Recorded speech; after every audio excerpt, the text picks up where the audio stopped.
life, it will give you spiritual power, which is much needed in this materialistic way of life we're living. Absolutely. See, the thing is, when we're talking about pornography, while a lot of porno people can make people make crimes. We see that's actually wrong. I think we both agree on this. Just who rape, just who rape, for example, children, have been watching content over everything. Porno that relates to children. They see it, they fancy it, they like it, and at some point they decide to act, to fulfill and do like what they have seen. You know, because we learn from example. Was really young. We learn by example, isn't it? Yeah. The same with the one who is gay or having marriage outside marriage. If they see it, if they normalize with it, normally they can be more accepting to do it themselves. See, this is the danger of not understanding sexuality.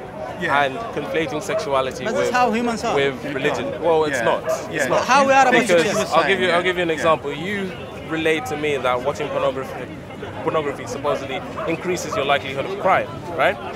Why is it not then, always? Why is it but then? Mostly. Why is it then in Denmark when they released or made it legal to watch and view pornography in 1969? Sexual crimes or sexual assault in particular decreased. Can you explain why? I cannot explain. I don't explain why. I don't know. But that's the thing. That's the thing. You don't know. But what we're seeing in real life. No. Give me 2 seconds. Give me 2 seconds. You don't know it. And there needs to be an honesty. There needs to be an honesty. There needs to be an honesty. Give me 2 seconds. Give me 2 seconds. There needs to be an honesty of when you don't know something. About this study, yes. But you don't know about sexuality. You don't know about pornography, and you don't know. Myself. Say that again? He has a sexuality. I have sexuality. You just quoted. You coming out and admitting it. Well done. You just quoted. I am married. I fancy other sex.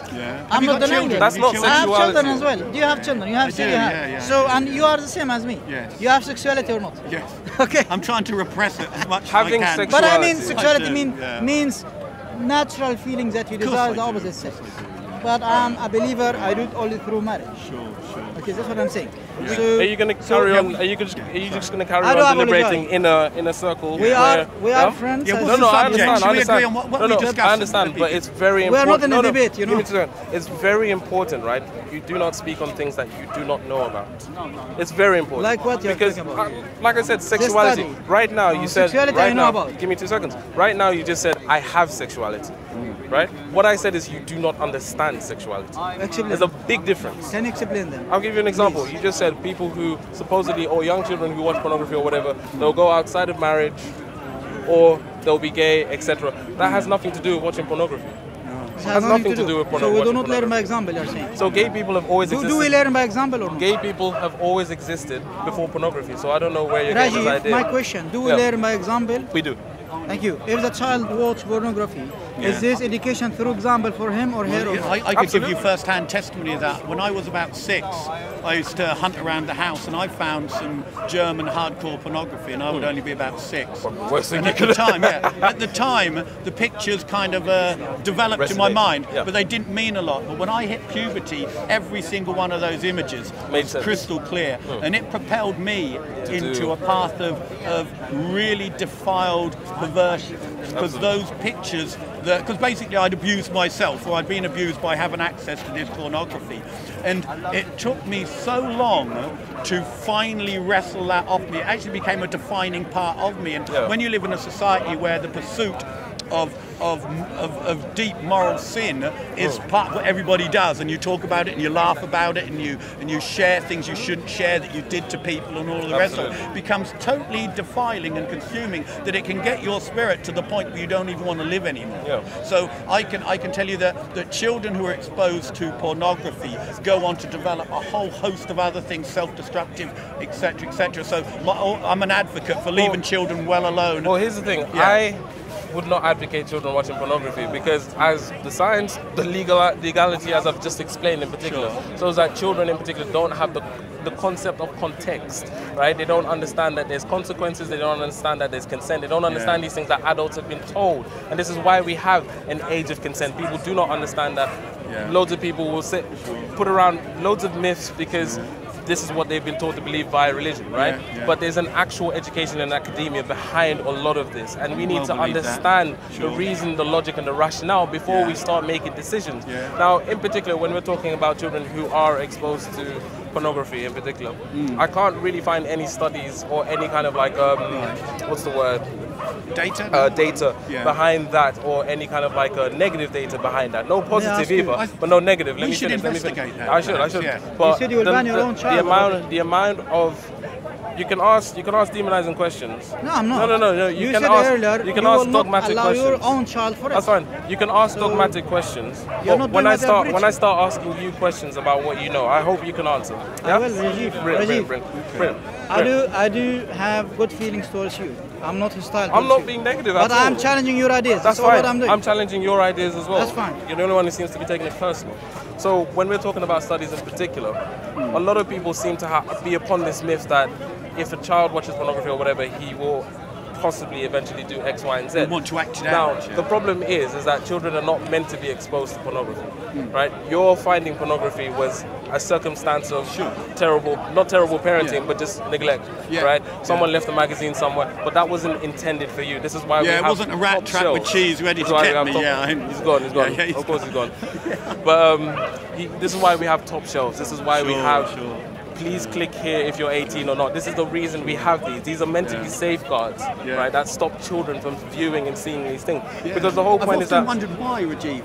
Because for me it seems like it's almost like inscribed in everyone's heart that there is a period of innocence that is sacred and you don't touch it. Because as you get older, if you haven't had that period of innocence, it can blight you for your life. It's not necessarily innocence. A lot of people love to superstition, love to make all of these elements that are like voodoo, don't touch this, otherwise you'll get... But no, it comes down to the simple fact that children don't understand.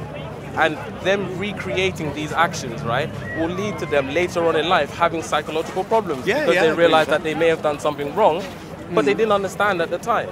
So when we're talking about children innocence and children acting upon X, Y, and Z, we have more than enough stimuli nowadays. We have video games, we have cartoons, we have films, we have documentaries, whatever, that they can watch on television and they will still want to recreate. I don't know how many times I watched the Animal Planet with my parents and a scene of an animal mating will come along the screen. Now, as a child, that's still something every child wants to recreate an animal action. Whether it's a lion roaring, an elephant charging, a rhino charging, whatever.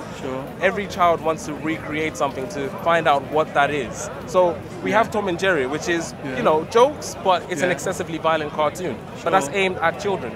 No one complains that a child is going to pick up a hammer and whack their little sibling on the head. No one will complain about that. It only ever comes down to sexuality. And there's a history behind this. There's a massive history behind this. When we talk about sexuality, the history of controlling sexuality, especially within European cultures, right? Is very fundamental to their societies. Because if you have a society that's lacking in resources, lacking in food, lacking in any kind of support, are you going to encourage your citizens to reproduce? No. You're going to tell them, try be conservative. Try have maybe 2 children. 1 child policy maybe, right? Because you need to look after your society and make sure that you're rationing a lot better, right? Which is why you have so much more demonization of sexuality within European cultures than you do within, say, African cultures. The reason being is because if you look at Africa in terms of a continent, it's a lot more fruitful in providing resources for its common villages. Whereas in Europe, there is the history of the plague, the Dark Ages, where they found it hard to cultivate. They found it hard to make,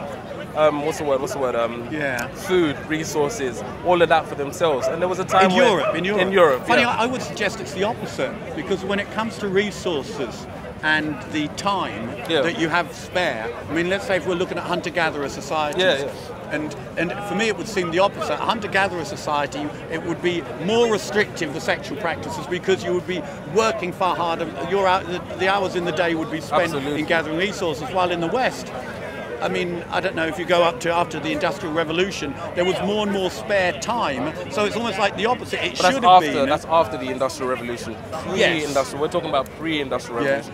Maybe colder climates kind of figure in. That's the problem. The time scales are very... After the Industrial Revolution, what did we have? We had women's movements. We had feminism. We have all of these things asking for a lot better sexual rights, right? But that's because, like you pointed out, people started to have more time to think about themselves. They weren't out scavenging, trying to hunt, trying to gather. You know, they had more time to think about these things. Whereas if we talk about pre-industrialization, they didn't have that. They didn't have resources for contraception. They didn't have resources for abortions. They didn't have resources for looking after various families and tons of families when there isn't that many jobs Could it going. have something to do with the consequences? Now, up until the advent of the pill, there were consequences for sexual activity outside of a monogamous relationship.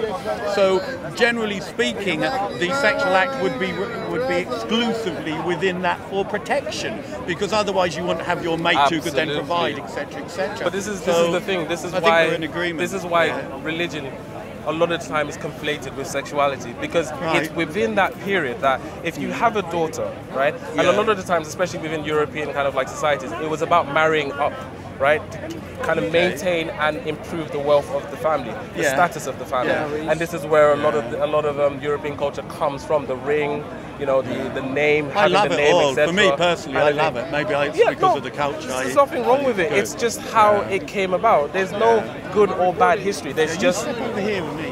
There's no good or bad history. There is just history. Reality. Right? There's just reality. At the end of the day, men have to go out to work.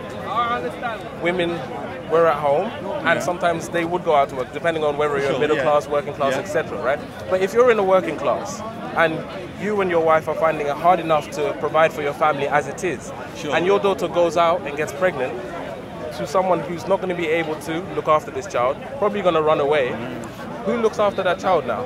It's going to be the family. It's going to be the father. So all responsibility then falls on you, obligation-wise, to look after this child.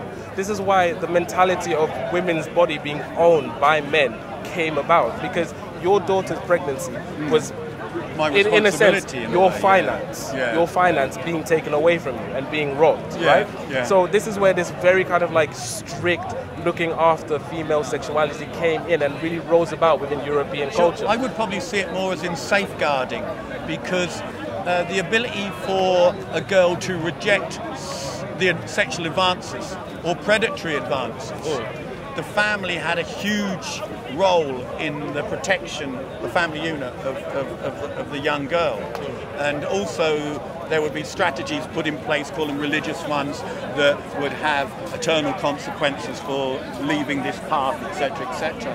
And I mean, for me, I think a monogamous covenantal relationship of one man to one woman for life is a good thing for society, generally speaking, because it can then incubate the children in this environment that is free from all these other things that would come in that we see now. So lots and lots of relationships with lots of different people, constantly comparing who you're with what you had and what you could have, which then destabilizes it. But you know, I'm probably not the best person to talk to these kind of things about. In practice and in principle, I agree with you. But I agree with you in the state of time that we're in now. The difference is, if we have war now, and a percentage of our male population dies, we don't have that many people to populate the thing if we carry on with that same principle. Like the polygamy starts to look like a very appealing choice. So you have to understand that there is, we all have to understand that there is, it's not binary, right? It's on a spectrum. We kind of like adapt to the best situation that we have at hand. So in certain places, say in the Middle East or wherever, where there may have been constant feuding in particular, right? Loads of men probably would have died in war. These left a lot of widows, this left a lot of single women who couldn't look after themselves. What would be the best option? Let them starve, let them die, or let them marry into an already established family where they can be provided for and they can be sheltered and they can be fed. So ideally, I think the extended family unit comes into play, and this is something that I think we've lost. In Ireland, it's called Brehon law. And that basically means that within the family unit isn't constrained to the immediate family of father, wife and children. It extends to uncles and aunties, and they form layers of protection. And the obligation is naturally written in the hearts. My first obligation is to my children, and then my parents. And then it ripples out. But every ripple has a degree of responsibility. There's no reward, no punishment, but there's an expectation to gather round and protect. And I think this is what we're really missing. So, absolutely, I agree. And I hope to God that in isolated pockets we could kind of rebuild. I think Islam still maintains that kind of structure, for good or bad. To an extent, I definitely agree that Islam still very much keeps that fundamental family, nuclear value, etc. But the problem I have with a lot of, I'd say my problem with them is that they are, like I said earlier, they're enjoying what is right now a patriarchy. And, you know, it's very good to have a patriarchy when certain circumstances call for it. But the problem is we're now living in a modern world where that patriarchy is less relevant than it's ever been. To tell you the truth, I think with the advent of social media and the access to, say, let's call it a Muslim family, for their children have access to social media. And I've talked to a few Muslims here who have told me some quite, revelationary things about, well, my brother shared with me that it's okay to do this and it's okay to do that, and I'm an atheist even though I go to the mosque, and my brothers are and my dad doesn't know. But what you could end up is with an edifice that looks good, but the reality, because the cost of, so you get the healthcare, you get the, you get the standard of living, and you get the education. But the cost is, interiorly, your children are nowhere near what you think they are, and you don't know. Absolutely. I don't know where you go with that. Yeah, but I think that's one of the dangers. Like I said, I pointed to the dangers of Islam just staying the way it is and not really kind of self-reflecting in how it's conducted its society in the modern world. My problem is that from what I've witnessed or what I've seen or what I've read in terms of how European society has come about, and they're now suffering this backlash of third wave feminism, I believe the Middle East, once it stabilizes itself, and Islam in particular, is going to suffer upon the same thing. But they're going to have a whole ton of women who don't agree with their men, are in constant bickering. And on top of that, you can already see it now, because a lot more, I believe it's a lot more sisters or Islamic sisters are educated at a higher rate than the Islamic men. So that's already setting a principle for women who want more for themselves. But that can only happen here in the West, is what we're saying, because if you go back to, let's say, a country that isn't as liberal, then the fail-safes within the patriarchy would come into play to restrict those things and inhibit them and control them. But it can only survive while this system, the Western system, so Muslim women can slowly, when I say evolve, I not mean necessarily in a positive sense, but they can evolve into areas that the men feel uncomfortable trying to put those same restrictions on them that they could, say, in the Middle East, here. And I think there's a dichotomy, because it means, like, say, when we joined the Amish, we came from the world and we met the Amish, and there's a fusion. When the world meets another organism that is unworldly, right, the two might still seem to maintain their identity, but where they meet, you become a hybrid of that thing. And this is something that those people who enter into those relationships have to understand. That's the deal. But that's the thing. I do see it nowadays, and you said in countries where they can't keep those restrictions. Now, I definitely agree, in countries where maybe destabilization has happened, that's going to take a long while, and we won't see that for ages. But in places like Saudi Arabia, and I think it's Saudi Arabia in particular where I actually drew that statistic from, where sisters are becoming a lot more educated than men. Turkey as well would be like that. So if you already have that happening, that means sisters are then going to be starting to occupy more positions of power than men. And sooner or later, you're going to start to have rulings, policies, and legislations that tend to benefit women more than they do the men. Do you think the education fits into that? So, the tool, because I used to think to myself, the tools we give our children, generally speaking, are the directions they'll go where they can use the tools. So if you restrict the education to women, let's say, then generally speaking, they will carry on the domestic role. If the educated woman will see the domestic role possibly even as a derisory second option to using these tools, their academic success, etc., to become doctors and judges and all of those things. And then you say, then they shape society more, and this is the impact that you're going to get. That's kind of where you're coming from. I think when you're talking about women who view housework and so as derogatory, I don't necessarily think that's a bad thing. And hear me out on this one. I won't leap in. So when I say it's not a bad thing, it means that women in particular should not be destined to those roles.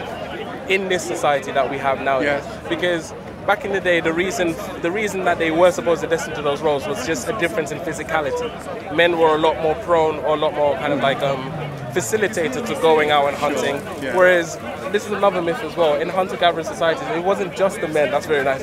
It wasn't just the men that actually went out hunting. It was the men and the women as well. It was the pregnant women that would stay behind. And we see this in the animal kingdom. It's not just the male side that goes out hunting. In the lion kingdom, which is supposedly the most, we looked at the lion as the most majestic of creatures. It's the lionesses that go out hunting, and it's the men that stay at home to look after X, Y, and Z. So this idea of destined position in life in particular, we need to realize that it's circumstantial, and that's where we make the mistakes. We don't realize that certain positions in life and certain places are circumstantial, and we get lost in this kind of like a set mindset. I think I understand what you're saying. What you're saying is that the circumstances of living a harsh agrarian kind of subsistence level thing means you fall into your, I would say, your natural role. That's it. But when we live in a system and a society that doesn't see those things as a premium, then lots of women would see these as very unfulfilling things. Absolutely. But for me, I see the role of a stay-at-home mum and a housewife and a nurturer as, for me, one of the, in fact, I would say it is the ultimate in profession that has meaning, if you could only see the gold that's in it. And I think that children now, because men have left the home, gone into the workplace. Women have left the home, gone into the workplace. The children have left the home to go into institutional schooling. It means the home is empty for most of the days. And I like with the Amish, it's the opposite. The home becomes a place of industry. It's the man disciples his children. The woman is his, when I say helpmate, I mean there's a, what do they call it? Symbiosis in their relationship. That when it's worked with goodwill and acceptance and for the betterment of your children, for me seems to be, just my observations, far more harmonious than what we have, which is the sex wars and all of the children. That's the thing is with that, and I fully agree. I absolutely agree. I think the problem that we see nowadays is that we haven't meshed, like you say, we haven't meshed well. We haven't educated ourselves on our possible new roles, whether or not that's what we want or whether or not that's fulfilling inside. So you do get a lot of women nowadays who are kind of like plowed into the workforce thinking that, or being indoctrinated, supposedly some people. I would just say that it's just female mentality. To don't like it at home, don't like it at work. Literally. So they will go into the workforce and they'll realize that they are miserable. And then what do? They end up marrying for money. And then after they marry for money, the guy cheats on them, all of the good stuff that comes with modern day society. See, that's one of the biggest problems. If you get someone who doesn't really know what they want in life, follows the crowd, you're going to get someone who ends up messing up. Do you think the dissatisfaction that women are feeling in the current climate is something they never felt to this extent? And when I check out the neurosis and psychological problems and self-harming epidemics and anxiety, there are so many. Nearly every woman I talk to has either had a bulimia, is suffering from anxiety, is suffering from depression, is suffering from a whole host of things that women in a more agrarian, a more kind of subsistence level society, who are far more focused on work. I mean, I suppose you could look at it on a psychiatric level as occupational therapy, and it has an effect. That I think if we carry on the way we're going, you're going to just see the psychiatric profession is just going to be raking it in. And I see those things missing in, when you call them third world countries and second world countries. Psychiatry is nowhere near as the magnitude it is here, because they still have faith, they still have belief, and they can get through the hard times. But you know what, I'm going to have to disappear now, but I really do appreciate this conversation. Oh, absolutely. And as far as men networking together to assist each other and encourage each other, is something I think that is so undervalued that men should really, really start to think about purposefully pursuing that kind of thing. No, absolutely. I was just gonna leave it on this point, that in my years of kind of researching, being involved and having a look at the subculture, I've come to the conclusion that it's not a man versus woman thing. It's lack of education. That is it. lack of education is probably the biggest enemy to man right now, because you get a lot of people. I probably see it as the opposite. I'm more of the Boko Haram homeschooling academy. No, I don't mean that. But no. I shouldn't have said that. You're gonna get. Boko Haram just means no education. That's all I'm saying. You're gonna get it. But no. The reason I say that is because a lot of the times. That sounded bad. I must address that. You know, because it was whatever.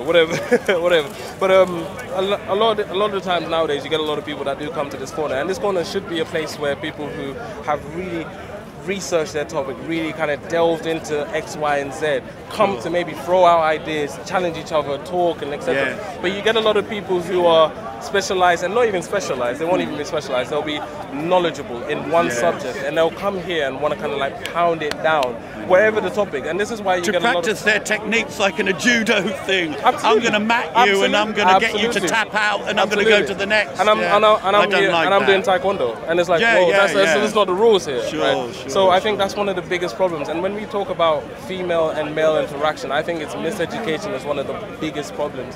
When we talk about female dissatisfaction, men are quite, I think we're quite, sadly, unfortunately, I do have to admit, we are at fault for this, especially when it comes to even for assisting the education or inhibiting it? For inhibiting. Okay. Inhibiting, because I believe personally, where we've covered up all sexuality and all kind of like male and female interactions in myth, religion, shame, etc., women haven't been able to kind of like explore themselves and to understand what they want, what they want in life, and what actually makes them happy. And you talk about this whole kind of like you know, this phenomenon of women harming themselves, women being dissatisfied, women having bulimia, etc.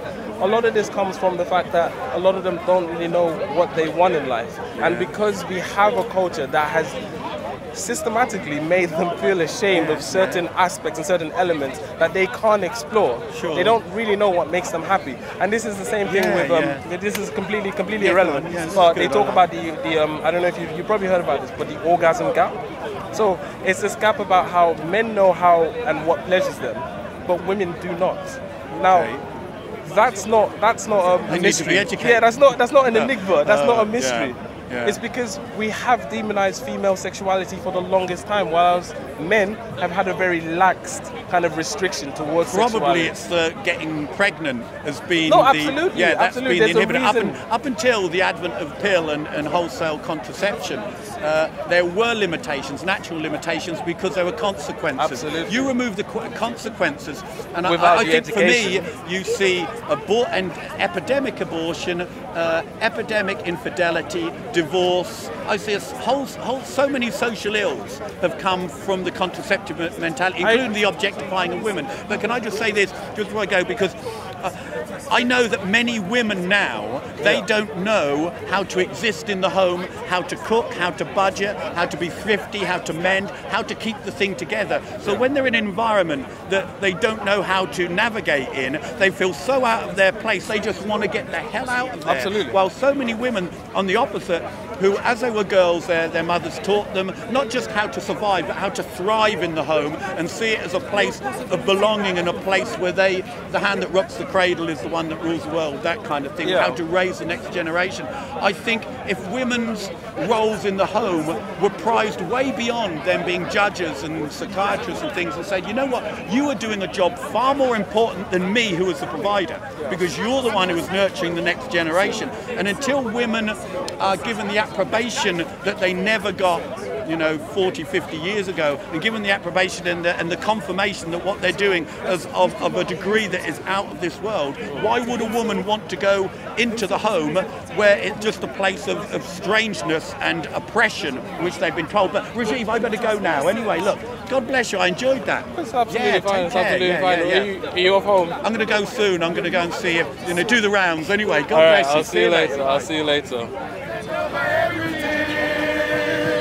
Content over everything.